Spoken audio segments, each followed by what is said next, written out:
Le scribe qui avait interrogé Jésus se met à dire à son tour qu'aimer Dieu de tout son cœur, de toute son intelligence et aimer son prochain comme soi-même vaut mieux que toutes les offrandes, tous les sacrifices, tous les holocaustes.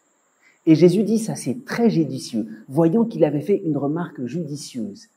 Qu'est-ce qu'il y a de si judicieux de comparer l'amour de Dieu du prochain au sacrifice? Ce scribe a compris quelque chose de très profond, c'est que l'amour est plus que tous les sacrifices. Nous, on a la tentation de dire, mais aimer, en définitive, c'est se donner, donc c'est se sacrifier. Oui et non. Avant de faire quelque chose, de se sacrifier, de se donner généreusement, j'allais dire, le cœur de l'amour, c'est de se laisser aimer par Dieu, avant tout sacrifice. Ce n'est pas nous qui avons aimé Dieu, c'est lui qui nous a aimés le premier. Ce commandement de l'amour, il n'est pas le fruit d'un sacrifice, d'une offrande de nous-mêmes. Tout cela, c'est important pour enraciner l'amour.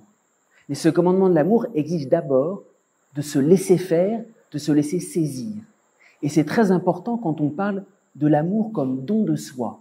Le don de soi, c'est pas se sacrifier au sens de se détruire. Le don de soi, c'est se laisser découvrir tel que l'on est. Avant d'être sacrifice, avant cette espèce d'enracinement parfois douloureux, l'amour en lui-même, il est une rencontre et c'est beaucoup plus exigeant. L'amour exige de se laisser regarder, c'est un échange de regards. C'est pour ça que le scribe ajoute aimer Dieu de toute son intelligence. L'intelligence, c'est la connaissance. Alors, on entre dans ce commandement, non pas à travers un sacrifice où il faudrait se détruire ou même se laisser marcher dessus. C'est pas ça l'amour. L'amour, c'est se laisser rencontrer tel que nous sommes. C'est d'abord un échange de regards. C'est se laisser voir, se laisser saisir jusque dans notre vulnérabilité.